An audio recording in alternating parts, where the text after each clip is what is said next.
Well, guys, I'm back at it again. This is my part 3 of the 300 Win Mag load development. Okay, so what we're going to do, we're going to confirm 0 at 100 yards. But I want a 250 yard 0. According to my ballistic calculator, I should be about 2.5 inches high at 100. Therefore, my point of aim will be lower than my impact by 2.5 inches. I've already done this. I know that I'm on target, but I'm going to try to tighten it up a little bit. And if there's some wind, I apologize. The wind is pretty bad today, so I'm trying to block the wind from you guys actually hearing that wind. So I'm going to aim 2.5 inches lower than I want to impact so I can get a 250 yard 0. And we'll cover that a little bit later, why I want a 250 yard 0. Then we're going to go to 200 yards and we're going to shoot it.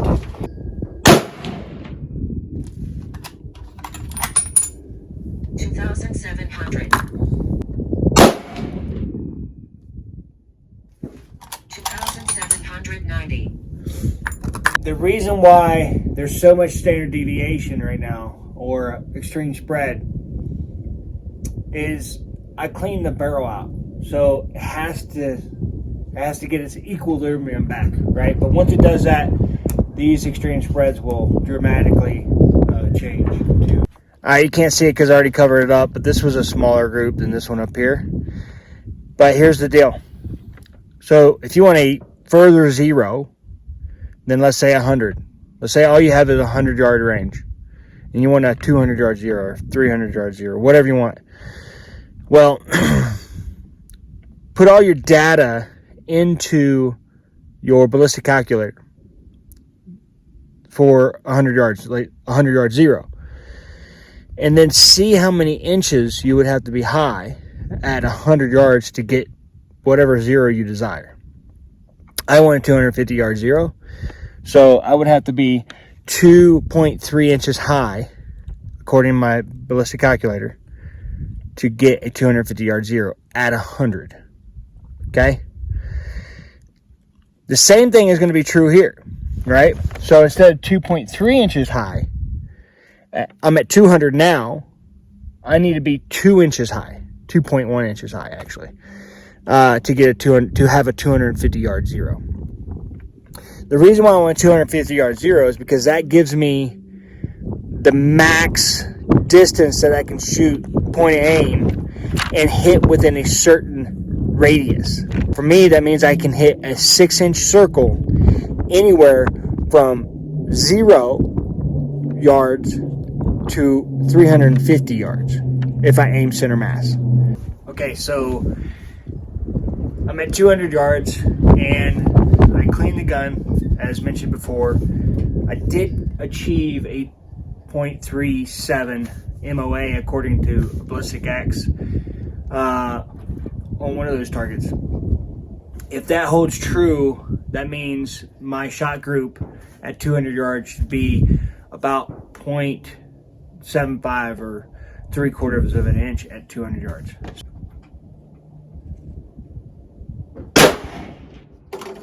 That was just left of the bullseye. Just right of the bullseye. On top of the bullseye there. Like I said, since you clean a gun, when you clean the barrel, there are little pockets in there that you can't see with the naked eye. And when you clean that stuff out, it kind of messes with it. But as you can see here, with 2810, 2805, 2801, 2804, and 2806, I've finally got it back to what it was earlier. So that gives us an extreme spread of 9 and a standard deviation of 3 at 2805. Now, earlier I did it in my second group of 10 or shot of 10. It was ridiculous. It was extreme spread of 150 and then standard deviation of 43. And then even before that, the first set of 10, I had an extreme spread of 115 and a standard deviation of 35. So that hopefully will demonstrate that your barrels, when you shoot them, me personally, I wouldn't clean them a lot. Now, I know there are some really good and champion shooters that say to, I think Eric Cortina, I think he says that he strips it every time. And, I mean, he's a world champion, so, I mean, you could listen to him, but for me, I wouldn't strip it. I mean, I don't see a reason why, unless you were going to completely start from scratch. But that's me, and I'm not a world champion. But I mean, the numbers they don't lie, you know. Anyway, that was pretty good. Let's go down range and check out the actual target. I think we got a good 250 yard zero at 200, right? So I aim here, and I had 1, 2, 3, 4, and then 5. I think. Hi, birds. I probably pulled this one. Obviously, the standard deviation, extreme spread was great. I probably pulled that one, so you know it is what it is. I'm not sure exactly what the MOA is here with this pull. I think it's probably, probably just over an MOA, but I'm gonna look at my ballistic X calculator and we're gonna find out from there. Once you have a 0, you need to slip your scales. Depending on the type of scope you have, you need to figure that out. I have a right-on one. So what I'm going to do is, before I even slip them, I'm going to write down what they're at right now currently. That way if I mess up, hopefully I can find my way back. So right now I'm at 0.8. I'm at 0.8 up, and I'm at 0.2 to left, 0.2 left. Okay, now that I have that done, I'm going to carefully unscrew the top portion.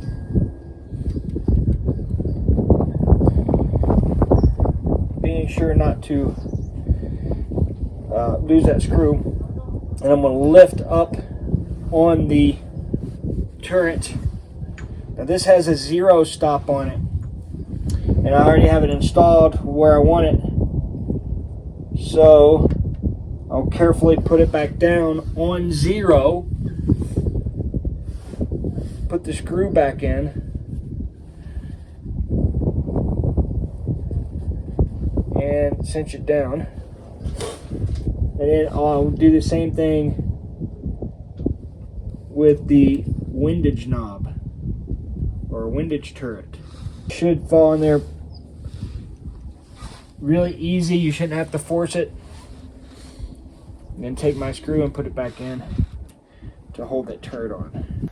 Okay, so the next thing we're going to do, we're going to show you how to track if your scope is doing well. So this is obviously after you have a good understanding of your 0 and how things work with your scope. I have a mil scope from Right-On. Here, I'm always going to aim here, but I'm going to dial right 1 mil, which should give us 7.2 inches right. And then I'm going to dial up 1 mil. Then I'm going to dial left 1 mil and hit here, and then when dial back down 1 mil and should hit here. So always aiming here for the tracking exercise. So I'm at 0. You can find my aiming spot, aiming point. You could also call it an anchor point if you wanted to. We're going to track right, up, left, and down. So I want point A and point of impact, and I'm hitting high by 2 inches at 200 yards for 250 yard 0. I come down 0.3 because now I want point of aim, point of impact. So coming down 0.3 should give me a 200-yard zero. This first one, we're just gonna go right 1 entire mil. 1 entire mil. We're going with dial right 1 entire mil.